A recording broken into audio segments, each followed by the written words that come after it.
दो बच्चे तीन के बाद समान बच्चे घर एड्रेस ठीक है ले जाओ।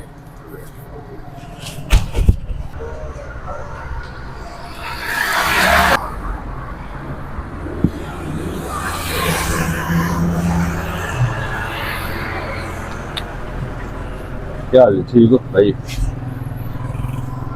और सुनाओ सब खरीद उठ लगे पिछों रोजा रखा नहीं बच्चे किन्ने दो बच्चे तीन के बाद अच्छा और सेसु ठीक है मामा है समान बच्चे घर एड्रेस ठीक है ले जाओ।